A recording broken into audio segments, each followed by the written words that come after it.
자, 방한 생김새는 통로보다 조금 높게 설득자들이 앉아 있고, 그다음 포로는 왼편에서 들어와서 바른편, 오른편으로 빠지게 되어 있다. 뭐 거기에 어떤 생김새나 구성을 지금 설명해주고 있는 거고, 자, 네 사람의 공산군 장교와 그다음 인민복을 입은 중공 대표 한 사람, 그래서 합쳐서 5명이 있더라라는 거죠. 지금 여기에서 뭐 공산군이고 인민복을 입고 있다라고 하는 거 보니까 북한 측에 어떤 높은 사람들이 이렇게 5명 앉아 있구나라고 보시면 되겠습니다.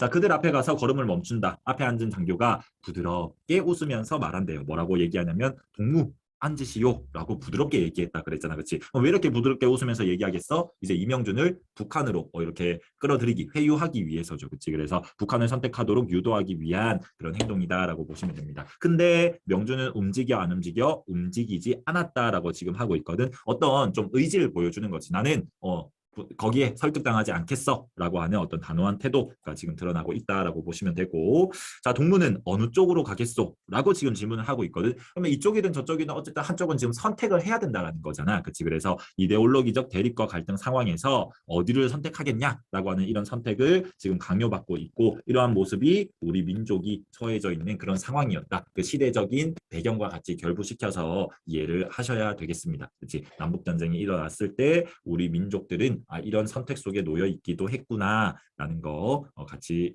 정리를 좀 해두시고요. 자, 어느 쪽을 선택하겠소라고 하니까 굉장히 단호하게 얘기를 합니다. 중립국.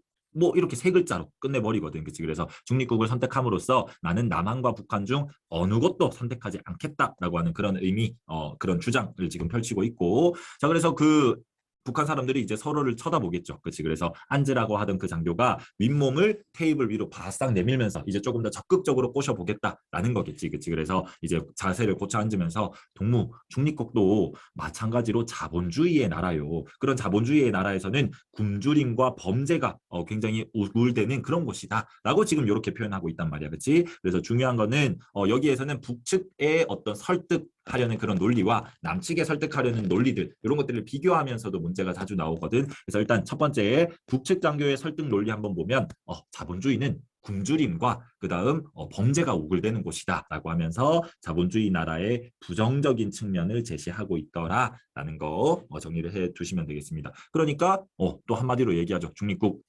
장교의 말을 무시한 채 계속 같은 말을 반복하고 있고, 자, 그다음 밑에 계속 한번 보겠습니다.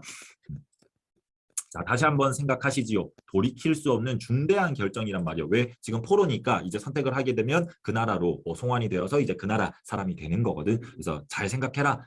그리고 자랑스러운 권리는 북한의 인민으로 살 수 있는 이 자랑스러운 권리를 지금 왜 포기하는 거냐라고 얘기하니까 계속해서 명주는 똑같은 말만 반복합니다. 중립국 이렇게 하니까 이제 그 옆에 앉은 장교가 이제 얘기를 하는 거죠. 동무, 지금 인민공화국에서는 참전 용사들을 위한 연금 병명을 냈다. 동무는 누구보다도 먼저 일터를 가지게 될 것이고, 그다음 인민의 영웅으로 존경을 받게 될 것이다. 전체 인민은 동무가 돌아오기를 기다리고 있고, 그다음 고향의 초목도 동무의 개선을 이렇게 반길 거다라고 이렇게 얘기를 합니다. 그렇죠? 그래서 설득 논리 두 번째 한번 보면 북한을 선택했을 때 너는 이러한 것들을 누릴 수 있어라고 얘기하거든. 첫 번째는 연금도 누릴 수 있고, 그다음 너는 누구보다 먼저 일터, 즉 생계를 보장받게 될 거야. 그다음 너는 또 이 사람들로부터 영웅으로 취급을 받게 되면서 사회적인 명예도 가질 수 있어라고 이렇게 설득을 하고 있더라라는 거죠. 그렇지? 근데 이렇게 정성스러운 설득에도 불구하고 명주는 계속 중립국이라고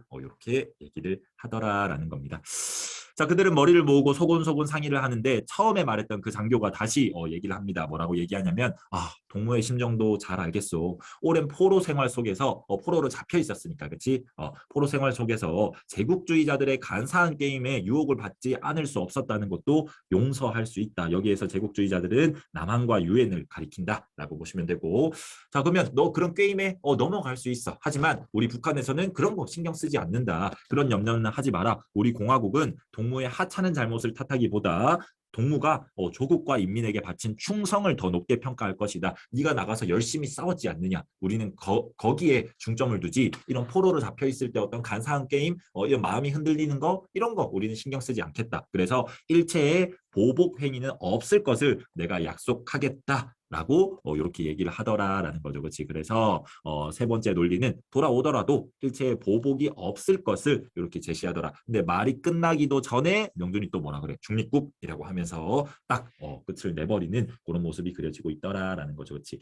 그다음 아까 처음에 설명했던 부분인데 이 광장과 밀실의 의미도 같이 정리를 해두시면 좋을 것 같아요. 광장은 그냥 공동의 생각, 토론을 나누고 원래 광장이 그런 기능을 하는 곳이잖아. 그렇지? 그래서 공동체를 중심으로 바람직한 방향을 실천할 수 있는 공간, 즉 집단적이고 사회적인 삶을 상징하는데 밀실은 안락함과 개인의 어떤 사생활이 보장되고 개인의 행복을 추구할 수 있는 공간이다. 즉 개인적이고 실존적인 삶을 상징한다라고 보시면 돼요. 근데 이 광장이 이 북한에서는 공허한 광장으로 표현이 되고 있었고 그다음 이 밀실도 남한에서 밀실은 본인만 너무 강조되는 광장이 없어진 채 이것만 배부르게 하는 굉장히 또 개인적인 밀실도 이렇게 강조가 되고 있어서 이렇게 좀 제대로 된 이념들이 펼쳐지지 못하는 그런 곳으로 표현이 되더라라는 거죠. 그렇지?